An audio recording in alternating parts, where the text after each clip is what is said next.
जवाबदेही या अकाउंटेबिलिटी ये होती है, इस्तीफा देने के बाद अकाउंटेबिलिटी नहीं होती है। अकाउंटेबिलिटी होती है जब हम उस सिस्टम के अंदर परिवर्तन लाकर देश की जनता और नौजवानों के जीवन में परिवर्तन ला पाते हैं। आप ही के सामने का एक और एग्जाम्पल देता हूं। शास्त्री जी के रेजिग्नेशन के बाद ट्रेन एक्सीडेंट बंद नहीं हुए। नीतीश कुमार जी ने भी रेल मंत्री के नाते इस्तीफा दिया, ट्रेन एक्सीडेंट रुके नहीं। यह उनके बड़प्पन की कहानी थी, जो उन्होंने जनता की भावनाओं का सम्मान किया। लेकिन रेजिग्नेशन स्थायी समाधान नहीं होते हैं। पिछले कुछ सालों में रेल मंत्री अश्विनी वैष्णव जी के कार्यकाल में कुछ रेल दुर्घटनाएं हुई। ये विपक्ष के लोग यही अकाउंटेबिलिटी और जवाबदेही के नाम पर इस्तीफे की मांग कर रहे थे। अश्विनी वैष्णव जी ने इस्तीफा नहीं दिया, उन्होंने रेजिग्नेशन देने की बजाय हर दुर्घटना का बड़ा इन्वेस्टिगेशन कराया, तेज रेस्टोरेशन कराया, रेलवे सेफ्टी के बजट में वृद्धि की, इलेक्ट्रॉनिक इंटरलॉकिंग की और आधुनिक सुविधाओं के साथ इंडिजीनियस कवच नाम का एक सॉफ्टवेयर, ऐसी सुरक्षा तकनीक अपनाई जिससे पूरे रेलवे सिस्टम को अधिक सुरक्षित बनाना पड़ा, जिसके कारण कॉन्सिक्वेंशियल ट्रेन एक्सीडेंट 88% कम हो गए हैं। ये होती है जवाबदेही, ये होती है अकाउंटेबिलिटी। इसी तरह चंद्रयान 2 की बात है। सितंबर 2019 में विक्रम लैंडर संपर्क खो गया, मिशन आंशिक रूप से सफल रहा। उस जगह पर प्रधानमंत्री नरेंद्र मोदी जी मौजूद थे। उन्होंने जवाबदेही ली, रोते हुए इसरो के चीफ को अपने गले लगाया और देश के लिए आगे बढ़ना, उतार चढ़ाव से आगे बढ़ने की बात उन्हें समझाई और हम उसको विक्रम लैंडर को सक्सेसफुली लगा पाए। ये हम सबने अपनी नजरों के सामने देखा। और मैं एक सवाल पूछना चाहता हूं, आप नौजवानों से भी सवाल पूछना चाहता हूं, क्या अकाउंटेबिलिटी केवल सरकार में बैठे लोगों की है? जो आंदोलन कर रहे हैं उनकी कोई जवाबदेही नहीं है? आज रमेश बिधूड़ी जी ने और युवा मोर्चा ने, राणा जी ने यहां एक कार्यक्रम किया है, तो क्या इनकी जिम्मेदारी नहीं है कि ये सब लोग यहां साफ सफाई करके जाएं, रोड पर हल्ला गुल्ला ना करें, ट्रैफिक को बाधित ना करें? जवाबदेही इस समाज में हर किसी को लेने की जरूरत होती है। सरकार ने तो अपनी जवाबदेही लेते हुए पूरी जिम्मेदारी के साथ, जैसे ही आंदोलनकारी विदेश में अमेरिका से आए तो उनको एयरपोर्ट पे मिलके, ले भैया कागज, अपना आंदोलन कर, अपना टीन टप्पर लगा, जो बात कहनी है कह, जनता जिसको मानेगी मानेगी। सरकार ने रेड कारपेट दिया। 30 दिन तक 200, 400, 600, 800 लोग जाते थे, किसी ने कोई हील हुज्जत नहीं की।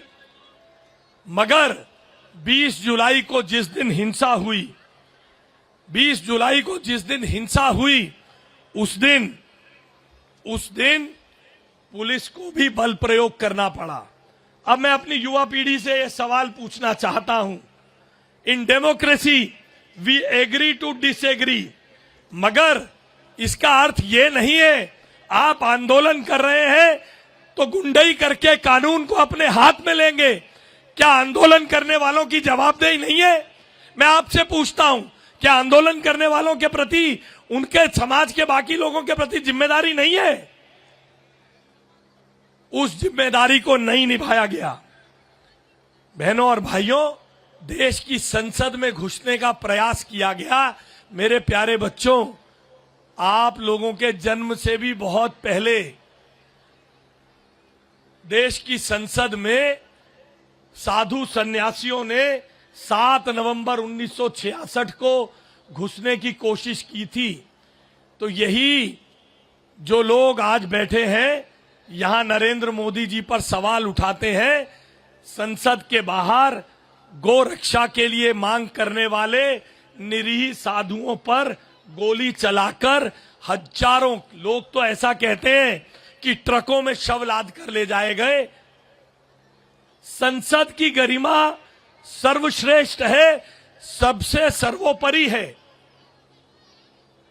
अपने आंदोलन में हिंसा रोकना, अपने आंदोलन में हिंसा ना होने देना, यह भी आयोजकों का काम है। 12 फरवरी 1922 को चौरी चौरा में महात्मा गांधी आंदोलन कर रहे थे। उस आंदोलन में हिंसा हो गई, 22 पुलिसकर्मी मारे गए। महात्मा गांधी ने आंदोलन वापस ले लिया। मैं चश्मदीद गवाह हूं, पाकिस्तान ने हमारी सीमाओं पर छेड़छाड़ की। हम बहुत सारे लोग स्वर्गवासी प्रमोद महाजन जी के नेतृत्व में चाणक्यपुरी थाने के सामने प्रदर्शन करने गए। देश की जनता में बहुत गुस्सा था, प्रदर्शनकारियों में बहुत गुस्सा था। इतना गुस्सा था कि लोग बैरिकेड पे चढ़कर पुलिस से लड़ाई कर रहे थे। मैं चश्मदीद गवाह हूं, अपनी जवाबदेही स्वीकारते हुए स्वर्गवासी प्रमोद महाजन जी ने उस प्रदर्शन को कैंसिल किया और यह कह के कैंसिल किया कि अपना विरोध प्रदर्शित करने का यह तरीका नहीं होता है। तो जवाबदेही अगर सरकार की है तो आंदोलनकारियों की भी है। मैंने सरकार की जवाबदेही के पैमाने आपको बताए। नीट का पर्चा लीक हुआ तो धर्मेंद्र प्रधान जी ने जिम्मेदारी ली, प्रधानमंत्री जी ने कानून बनाया। केवल इस्तीफों से चीजें नहीं बदलती हैं। ये इस्तीफे अन्ना हजारे और सोनम वांगचुक जैसे लोगों को आगे रखकर अपनी राजनीतिक रोटी सेकने के लिए, अपने आप को पॉलिटिकल लिजिटिमेसी दिलाने के लिए लिए जाते हैं। भारत माता की। बताओ जी, ये तो मंत्री जी जाके हमारी खिल्ली उड़ाएंगे कि साउथ दिल्ली के लोगों में तो जैन जी, असली जैन जी कौन है? असली जैन जी कौन है? आप जो बैठे हैं कड़कड़ाती धूप के अंदर, वो सब भाड़े के कम्युनिस्ट थे, विदेशी फंडिंग से पैसे से लाए लोग थे। हम नहीं चाहते थे, लेकिन लोग विश्वास नहीं करते। बच्चे, ये देखना वीडियो जरूरी था। हम नहीं चाहते थे, लेकिन उनका चेहरा दिखाना चाहते थे। इसीलिए आज मैं युवा मोर्चा के दक्षिणी दिल्ली जिले के अध्यक्ष भाई आयुष राणा जी को इस बात के लिए धन्यवाद दूंगा, बधाई दूंगा। उन्होंने युवा मोर्चा के नेतृत्व में मुझे कहा कि हमारे जो युवा हैं वो इस बात को लेकर, जैन जी जो दक्षिणी दिल्ली में हैं वो नाराज है कि हम किस लिए हैं, हम यहाँ पर बैठे हैं, हम जंतर मंतर जाना चाहते हैं। हमने कहा हम अराजकता नहीं फैलाएंगे, लेकिन एक कार्यक्रम होकर सब लोगों को ये सीन दिखाना चाहिए।